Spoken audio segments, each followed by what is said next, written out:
You guys actually produced for Justin Timberlake. We did a song with Justin Timberlake. Timbaland produced it. Oh, you guys just rapped on it. Yeah. People thought we produced it because the beat changed. It sounded like yeah, like y'all. Because I just assumed when I heard y'all and then I heard the beat, I said, oh, okay, 3 6 Mafia. It was just like, yeah, that sounded cool. Yeah, what happened was the beat was like the first part of the song. That was the whole beat. And then Justin asked us to get on it. And he told Timbaland, he was like, hey, I put 3 6 Mafia on. Timbaland like, what? Holy fuck. He was like, all right, well, we got to do some more work to this. And he went in and he changed the beat up on our part. To make it sound a little more 3 6 Mafia-ish. Yeah. Yeah, that was hard. We actually do that song at shows. They go fucking crazy. So did you actually work with Justin Timberlake? Yeah, we was together in the studio? Yeah. What was that like? It was cool. I've been to Justin, though. I went to the strip club and everything with Justin. You went to the strip club with Justin? Yeah. What was it like going to the strip club with Justin Timberlake? Oh, man, I can't talk about that. I can't talk about that. But you know, he from Memphis. He from where we from. That is true. Huh? You forget all that. Yeah, so he's been marketed a certain type of way. Yeah, that boy from Memphis, man. That's a Tennessee boy right there. So they got a barbecue restaurant in New York. Southern Hospitality. Yeah. Is that what, Southern Comfort? Something like Southern Comfort. Southern Comfort. Yeah, I've been there. It's all right. Yeah. Good. I liked it. It's all right. But I think Justin could step up the food a little bit. I'm just saying. Well, you know, he probably got New York people up there cooking it. Well, yeah, that's what I'm saying. You worked with Yellow Wolf a lot. Yeah. Okay. Yellow Wolf's gotten a lot of flack over the whole Confederate flag thing. Mm-hmm. You know, he embraces it. You know, he takes pictures with it. He incorporates it into, you know, his Instagram and his Lil Jon did too. Lil Jon was burning it. A little different. I always looked at it as the Dukes of Hazzard flag, and I thought it represented the South more than whites versus blacks or whatever. I never knew the whole story behind it. I mean, it all depends on how you look at it, right? I thought it meant the South. It does represent the South versus South war, right? Right, but you know, this was the flag that was essentially fought over whether slavery was going to be legal or not. You know, and the South used this flag to represent them, and the North used a different flag, and the South eventually won, and slavery was outlawed. And we are, you know, if the South had won that war with that flag, we might have a slightly different country right now. I mean, we'll have a very different country. Well, maybe Yellow Wolf look at it like because of the South, because Yellow Wolf is a long way from being prejudiced. He only hang out with black dudes, kind of.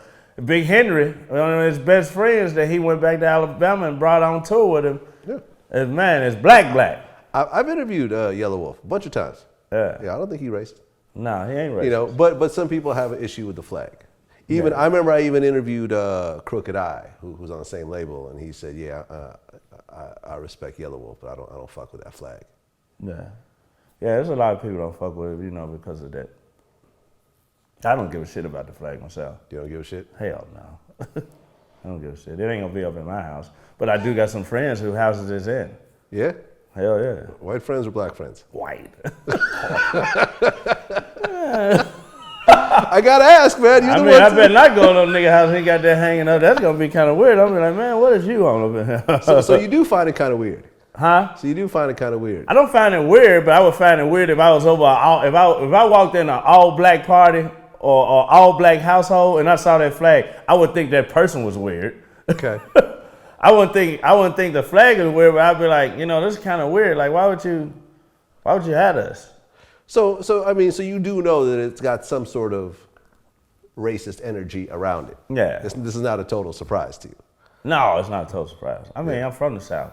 I hear people talk shit about it all the time. Like, I did this tour last year. I started back on it the 28th of this month. Mm-hmm. But I did this tour last year called the Fireball Frat House Tour. And basically, I went and DJ'd and got drunk as shit with all these fraternity kids. But it was all white fraternities. And I had the time of my life. Can't wait to start back up at the end of this month. But one picture I took, they had this flag in their fraternity house in their little game room. And they had that. Where was this? What state? This was, I'm thinking Alabama, I think. Alabama, okay, deep South. Yeah, deep South. And they had that flag in their game room on stage. And I was like, I took a picture in front of it and Instagrammed it. I was like, I'm here and I'm finna rock the hell out of this fucking stage. And it was like maybe one person said something like, "Oh man, Paul, take that flag down, take that off." I'm like, "Man, get out of here." I'm not tripping out there. This is a new day, man. Ain't no racism like that around. You know it is, but for the most part, it's standing way, way, way out. I give it another 50 years, it won't be white or black people. Everybody will be others. Right, everyone would be kind of mixed. Everybody would be mixed with something. I mean, so do you think that, because you still go down to the South, you still go back to Memphis, Yeah, all I'm the sure, time. and everything else of that. I was buying a house in Memphis on the way here. That's why I ran late. I got to go to UPS store down the street and sign the closing docs with the notary. But yeah, I go to the South all the time. Do you think that racism in the South today is different than it was 20 years ago? Yeah, of course. So it's a lot better now. Way different. When Eminem started rapping, he gave a lot of white people a whole new light on rap music. That's what I personally feel, That's just what I feel. Because he opened the doors to some of the white kids that wasn't all the way into rap yet. Like, 3 6 Mafia, we always had a white and a Hispanic fan base. That was always most of our fan base. Obviously, we had black too. But when we would go to those concerts, still today, if I go to some of those frat house tours, maybe 97% of the crowd will dance to the rap music. Some of them won't dance to it. They'll wait till I play the EDM, and then they'll start dancing. So some of them still ain't accepted it, but for the most part, man, little white kids these days, man, they love rap more than black kids do. And they buy it more. And they come to the concerts more. It's just, that's just how it goes for whatever reason. But I credit Eminem for opening the door to that. And to some of the white rappers, obviously, because it was a little white out back then, and it was Eminem. It really wasn't a lot. Yeah, obviously, you had the ones back in the day like Beastie Boys, Everlast, Third Tons Base. and Tons. But it's like when Lil White and Eminem came out through that whole little area. Yeah, Lil White was with y'all. Yeah. Yeah. It was like it was a new day with white rap, with them two. White was doing the Dirty South crunk, and Eminem was more on the lyricist, kind of East Coast kind of thing with it. So I think them two together kind of wrapped it up. Have you seen any of the Lord Jamar interviews that I've done? One of the things that he said that really created some ripples in hip hop was that he came out and said that white rappers are guests in the house of hip hop. I wouldn't necessarily say that the white kids out here that's rapping and all that is a guest, because if we were saying they was a guest, back in the day when there was only 5 rappers in the world, like what it's going back to today, it'll be 5 gazillion underground, but on TV and radio it'll be 4 or 5, like back in the day. You remember how that was? It was LL Cool J, Public Enemy, Beastie Boys, white, and Eric B. and Rakim, and you had the other guys that was like Ghetto Boys and Luke Skywalker and Too Short, NWA. But as far as when you could pretty much round it down to less than 10 rappers that was on MTV and radio and shit back in those days. And one of those groups that was real popular, that probably sold more than some of the people I named, was Beastie Boys. Yeah. And Beastie Boys was white, and Beastie Boys was from back in the day. It'd be different if they came out in like the 90s or something. They didn't. They came out in the 80s when all the other rappers was popping. So, if Beastie Boys never did came out, we probably could answer the question a different way. But since the Beastie Boys did come out, and they were so successful and accepted by black people, produced by black people and all that, then, I look at it different. Rick Rubin produced them.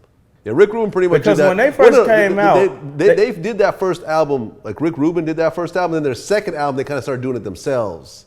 Well, what I heard about that first album, what I remember is it was Rick Rubin did some of it, and I heard Run DMC did some of it. I heard Run DMC had some parts to do with that.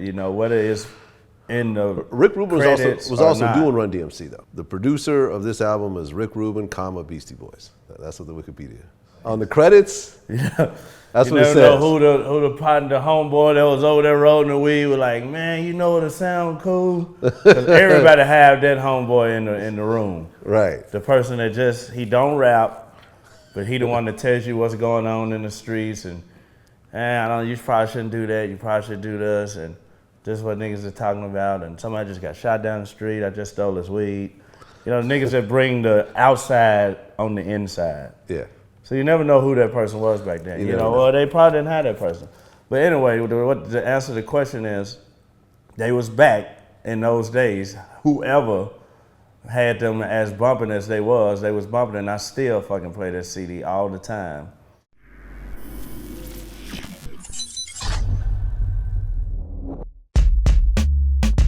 Man, I wasn't surprised. Have you ever been in a rap group?